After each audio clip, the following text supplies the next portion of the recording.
بسم اللہ الرحمن الرحیم اعوذ باللہ من الشیطان الرجیم بسم اللہ الرحمن الرحیم رب یسر ولا تعسر وتمم بالخیر۔ عزیز طلبہ السلام علیکم ورحمۃ اللہ وبرکاتہ، امید ہے آپ سب خیریت سے ہوں گے۔ اصول الکافی کے دروس کا سلسلہ جاری ہے۔ سبق 188 میں کتاب العقل والجہل کا حصہ 153 ذکر ہونے والا ہے۔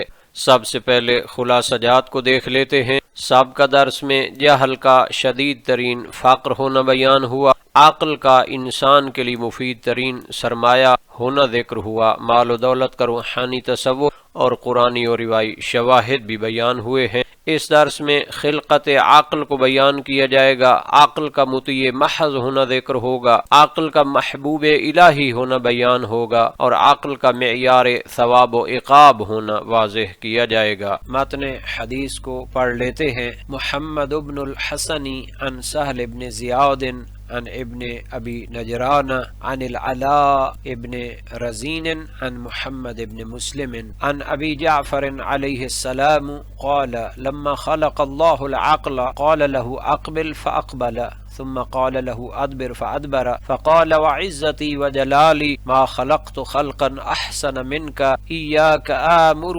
واياك انهى واياك اثيب واياك اعاقب۔ اصول الکافی طبع دار الحدیث جو کہ نہایت تحقیقی طبع اس کتاب کی شمار ہوتی ہے، بہت سے خطی نسخوں کے ساتھ اس کی تقابل کیا گیا، دیگر حدیثی کتابوں سے اس کی تخریج بھی بیان کی گئی۔ تخریج کے حوالے سے محاسن برقی سے اس کو ذکر کیا ہے۔ الکافی کتاب العقل حدیث اول میں بھی ہے، امالی شیخ صدوق مجلس 65 میں ہے اور محاسن برقی میں دوسری جگہ بھی ہے، اور الکافی کتاب العقل والجہل حدیث 14 کے ضمن میں بھی ہے۔ علل الشرائع شیخ صدوق میں بھی اس کو ذکر کیا ہے دوسری سند سے۔ المحاسن برقی میں تیسری جگہ بھی اس کو ایک اور سند سے امام صادق علیہ السلام کے واسطے سے نبی اکرم سے نقل فرمایا ہے۔ من لا يحضره الفقیہ میں اسے طویل حدیث کے ضمن میں ایک دوسری سند سے امام صادق علیہ السلام کے واسطے سے ان کے آباء و اجداد سے ذکر فرمایا۔ الوافی وسائل الشیعہ میں بھی اس کو نقل کیا ہے۔ یہاں تک اس حدیث کے ترجمہ اور معنی کا تعلق ہے تو جناب محمد بن مسلم ثقفی جلیل القدر ثقہ راوی نے امام باقر علیہ السلام سے نقل فرمایا، آپ کا بیان ہے جب اللہ تعالی نے عقل کو پیدا کیا تو اس سے فرمایا آگے آؤ، عقل آگے آئی، پھر فرمایا پیچھے ہٹو تو عقل پیچھے ہٹ گئی۔ پس اللہ نے فرمایا میری عزت و جلال کی قسم، میں نے تجھ سے بہتر کوئی مخلوق پیدا نہیں کی، میں تجھ ہی کے ذریعے حکم دیتا ہوں اور تجھ ہی کے ذریعے منع کرتا ہوں، تجھ ہی کے ذریعے ثواب دیتا ہوں اور تجھ ہی کے ذریعہ سزا دیتا ہوں۔ یہ حدیث در حقیقت عقل کے انٹولوجیکل وجودی حیثیت، تشریعی مرکزیت اور انسانی ذمہ داری کے باب میں نہایت بنیاد فراہم کرتی ہے۔ عقل کی وجودی اور تخلیقی حیثیت یہ حدیث واضح کرتی ہے کہ عقل محض ایک نفسی قوت نہیں بلکہ ایک مخلوق مستقلہ ہے جسے اللہ نے امر و نہی کے قابل بنایا۔ اقبل اور ادبر کا حکم عقل کی اطاعت محضہ اس کی فرما برداری کامل کو ظاہر کرتا ہے، یعنی عقل کی حقیقت ہی امتثال و انقیاد اور اطاعت ہے۔ عقل وہ مخلوق ہے جو پہلے ہی حکم ماننے کی فطرت رکھتی ہے، اس لیے وہ تشریع کی بنیاد بنتی ہے۔ اس میں عقل کی افضلیت کو ذکر کیا ہے۔ ما خلقت خلقا احسن منک، عقل کو تمام مخلوقات پر فضیلت دی، حتیٰ کہ ملائکہ کی فضیلت بھی عقل ہی کے ذریعہ مانا پاتی ہے۔ ملائکہ کی عبادت عقل محض، انسان کی کرامت عقل پلس اختیار ہے، اس لیے انسان اشرف المخلوقات ہے مگر بالقوہ نہ کہ بالفعل۔ بالفعل تب بنتا ہے جب عقل فعلیت میں آئے۔ تشریع کا مدار عقل پر، حدیث کا مرکزی نقطہ ہے ایاک آمر و ایاک انہا، حکم شرعی عقل کے بغیر معقول نہیں، نہیں عقل کے بغیر مفہوم نہیں رکھتی، اس لیے اصول فقہ میں قاعدہ ہے لا تکلیف الا بالعقل، مجنون سبی نائم مکلف نہیں کیونکہ ان میں عقل بالفعل موجود نہیں۔ ثواب و عقاب کا معیار بھی یہی عقل قرار پاتی ہے،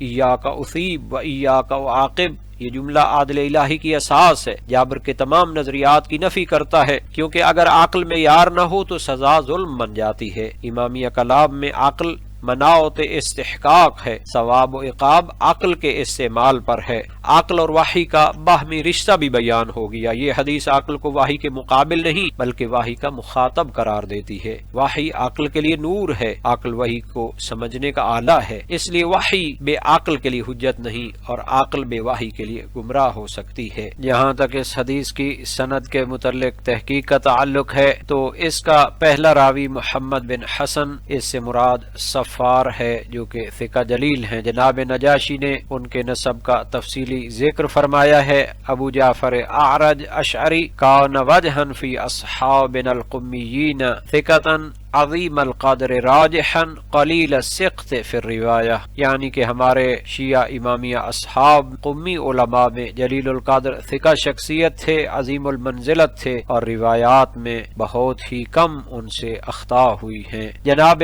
ملا صدرہ نے بھی اپنی شرح میں اسے صفار قرار دیا ہے جبکہ محتمل ہے کہ محمد بن حسن بن ولید ہوں۔ جناب مازندرانی نے اس احتمال کو اپنی شرح اصول کافی میں بعید قرار دیا ہے، فرمایا کأنہ الصفار الثقۃ و احتمال ابن الولید ثقہ بعید۔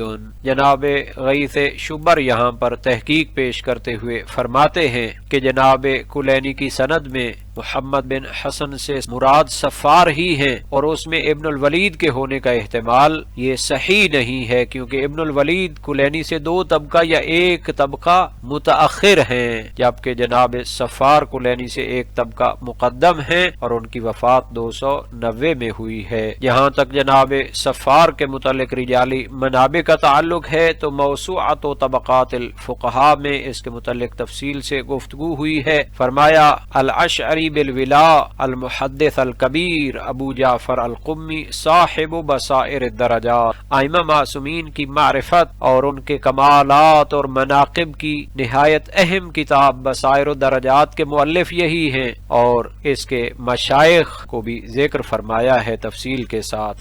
نیز موسوعۃ و طبقات الفقہاء میں صفار کے شاگردوں کا بھی ذکر فرمایا ہے۔ فرمایا کان احد وجوہ المحدثین والفقہاء ثقۃ عظیم القدر کثیر التصانیف، یعنی یہ شیعہ کے محدثین اور فقہاء میں جلیل القدر شخصیت کے مالک تھے، ثقہ اور عظیم المنزلت تھے اور بہت سی انہوں نے کتابیں بھی لکھی ہیں اور انہیں امام ابو محمد حسن عسکری علیہ السلام کے اصحاب میں شمار کیا گیا اور انہوں نے ان سے روایت کی ہے اور آپ سے سوالات کیے ہیں اور ان کو لکھا ہے، گویا مکاتبہ ہوا ہے۔ کما وقع فی اسناد کثیر من الروایات عن اہل البیت تبلغ 745 موردہ، کتب اربع میں اس کی روایات کی تعداد بیان کی ہے کہ 745 مورد ہیں۔ صفار کی بہت سی کتابوں کا ذکر ہے، صلاۃ، وضو، جنائز، صیام، حج، نکاح، طلاق، عتق و تدبیر و مکاتبہ، تجارات، مکاسب، صید، ذبائح، حدود، دیات، فرائض، مواریث، دعا، مزار، الرد علی الغلاۃ، اشربہ، مروہ، زہد، خمس، زکوٰۃ، شہادات، ملاحم، تقیہ، مومن، الایمان والنذور والکفارات، المناقب، المثالب، بصائر الدرجات، الجہاد، فاضل القرآن، کتاب ما روی فی شعبان، کتاب ما روی فی اولاد الائمہ علیہم السلام۔ اس طرح جناب صفار کے متعلق رجالی منابع کو بھی بیان فرمایا ہے، کیونکہ شیعہ بلند مرتبہ فقہاء میں سے ہیں، بہت سے رجالیوں نے ان کو نہایت احترام کے ساتھ بیان فرمایا ہے۔ وسائل الشیعہ، تنقیح المقال، الذریعہ، معجم رجال الحدیث، قاموس الرجال، نہایت جامع منابع ہیں اس کے متعلق معلومات کے لیے۔ شیخ صدوق نے ایک روایت کے بعد جسے صفار نے مکاتبتاً نقل کیا تھا فرمایا ھذا التوقیع فی جملۃ توقیعاتہ عندی بخطہ علیہ السلام فی صحیفہ، یعنی شیخ صدوق کے پاس جناب امام زمانہ کے خط سے یہ حدیث موجود تھی۔ من لا یحضرہ الفقیہ، جلد 1 حدیث 396 میں موجود ہے، جلد 2 حدیث 441 اور حدیث 3 حدیث 132 میں بھی یہ مطلب موجود ہے۔ جہاں تک اس حدیث کے باقی راویوں کا تعلق ہے تو جناب غیث شبر نے ان کے متعلق بھی بحث فرمائی ہے۔ اس کا ایک راوی سہل بن زیاد آدمی ہے جس کے متعلق تفصیل سے گفتگو حدیث دوم میں گزر چکی ہے۔ زیادہ تر محققین قدماء رجالی علماء شیعہ اسے ضعیف الحدیث قرار دیتے ہیں۔ اس کا تیسرا راوی ابن ابی نجران ہے، اس کا پورا نام عبد الرحمن بن عمرو بن مسلم ہے۔ جناب نجاشی نے اپنی رجال میں فرمایا عبد الرحمن بن ابی نجران واسمہ عامر بن مسلم التمیمی مولا کوفی وکان عبد الرحمن ثقة معتمدا علی ما یرویہ۔ اسی طرح اس کا ایک راوی علا بن رزین ہے جو کہ ثقہ جلیل ہے، پہلی حدیث میں اس کی تحقیق بیان ہوئی۔ محمد بن مسلم ثقہ ہے اور پہلی حدیث میں تفصیل ذکر ہو چکی ہے۔ تو بہرحال اس روایت کی سند کے حوالے سے سہل بن زیاد کی وجہ سے اشکال پایا جاتا ہے اور اس کے بارے میں تفصیلی تحقیقات موجود ہیں۔ اس حدیث میں ابن ابی نجران کا ذکر ہوا، اس کے متعلق منابع رجالی کو دیکھ لیتے ہیں۔ موسوعۃ و طبقات الفقہاء نے اس کو فقہاء کی فہرست میں ذکر کیا ہے، اس کے مشائخ کا تفصیلی بیان موجود ہے، نیز ابن ابی نجران کے شاگردوں کا بھی تفصیلی ذکر کیا ہے۔ فرمایا کان من اجلاء المحدثین وثقاتهم معتمدا علی ما یرویہ کثیر الروایہ کثیر التصانیف۔ جلیل القدر شیعہ محدثین اور ثقہ علماء میں سے تھے، معتمد اور نہایت قابل اعتماد شخصیت ہیں، کثیر الروایہ اور بہت سی کتابوں کے مؤلف ہیں۔ ان کی کتابوں میں کتاب القضایہ ہے جو کہ کتاب محمد بن قیس ہے، اسے عاصم بن حمید کے واسطے سے محمد بن قیس سے نقل کیا اور اس میں عبد الرحمن نے کچھ مزید احادیث بھی ذکر کی ہیں۔ کتاب مطعم والمشرب، کتاب یوم و لیلہ، کتاب نوادر اور کتاب فی البیع والشراء بھی ان کی ہے، اور یہ بہت سی روایات میں وارد ہوئے ہیں جن کی تعداد 539 تک پہنچتی ہے۔ جناب ابن ابی نجران کے متعلق رجالی منابع کو بھی ذکر کیا ہے، نہایت اہم اور قدیم و جدید منابع کو ردیف فرمایا ہے۔ تنقیح المقال، معجم الرجال، قاموس الرجال بھی ان میں شامل ہیں۔ یہاں تک اس حدیث کے متعلق جناب ملا صدرہ شیرازی کے نظریے کا تعلق ہے تو سب سے پہلے سند کے حوالے سے گفتگو فرمائی۔ اس کے پہلے راوی جناب صفار کی جلالت اور عظمت کو ذکر کیا ہے اور احتمال دیا ہے کہ شاید ابن الولید مراد ہوں، حالانکہ یہ احتمال درست نہیں چونکہ وہ طبقتاً جناب کلینی کے بعد کے ہیں۔ اس کے بعد جناب ملا صدرہ شیرازی نے ابن ابی نجران کی تفصیل بیان کی ہے اور ان کی وثاقت کا تذکرہ کیا ہے۔ جہاں تک اس حدیث کے معنی کے متعلق جناب ملا صدرہ شیرازی کے نظریے کا تعلق ہے تو فرمایا یہ حدیث نبی اکرم سے مختلف الفاظ کے ساتھ شیعہ اور غیر شیعہ مصادر میں نقل ہوئی ہے، اور اس باب میں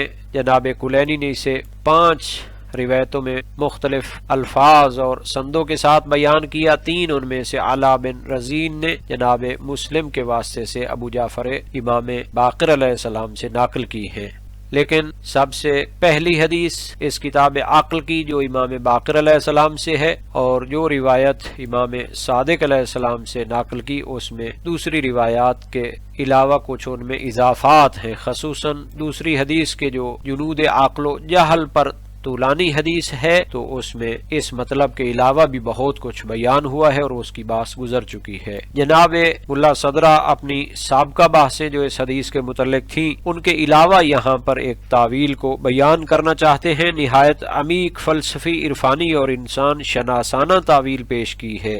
عقل سے مراد عقل جزئی انسانی، یہاں حدیث میں جس عقل کا ذکر ہے اس سے عقل کلی مجرد مراد لینا ضروری نہیں، بلکہ قوی احتمال ہے کہ مراد عقل جزئی ہو جو انسان میں پائی جاتی ہے، کیونکہ انسان میں عقل تمام قوا اور اعضاء کی نسبت اولین حقیقت ہے، اگرچہ زمانی اعتبار سے وہ بدن کے بعد ظاہر ہوتی ہے مگر وجودی اور علی اعتبار سے سب پر مقدم ہے۔ یہاں ملا صدرہ حدوث زمانی اور تقدم وجودی میں فرق واضح کرتے ہیں۔ نفس ناطقہ تمام قوا کا سرچشمہ ہونا۔ جناب ملا صدرہ مزید وضاحت کرتے ہوئے فرماتے ہیں کہ نفس ناطقہ تمام قوا کا سرچشمہ ہے، انسان کی تمام قوتیں حس، خیال، وہم، غضب، شہوت اپنی بقا اور فعلیت میں نفس ناطقہ عاقلہ کی محتاج ہیں۔ بدن میں پہلے جو قوتیں بطور مادہ موجود ہوتی ہیں وہ محض آلات اور معدات ہیں، انما تلک معدات لہذہ غیر باقیہ بعد فیضان النفس لانها الحافظ ایاها وہی مبدأها وفاعلها وغایتها باذن اللہ۔ اصل بقا وحدت اور فعلیت نفس کے فیضان سے ہے، پس نفس ناطقہ فاعل، مبدا اور غایت ہے، باقی تمام قوتیں فروع، شعب اور خدام اور جنود ہیں۔ یہی نکتہ حدیث جنود عقل سے گہرا ربط رکھتا ہے۔ عقل کی فضیلت احسن الخلقہ کا راز، فرمایا لا شبہ ان الجوہر العقل من الانسان لکونہ من عالم الملکوت احسن خلقہ واشرف وجودا من سائر قواہ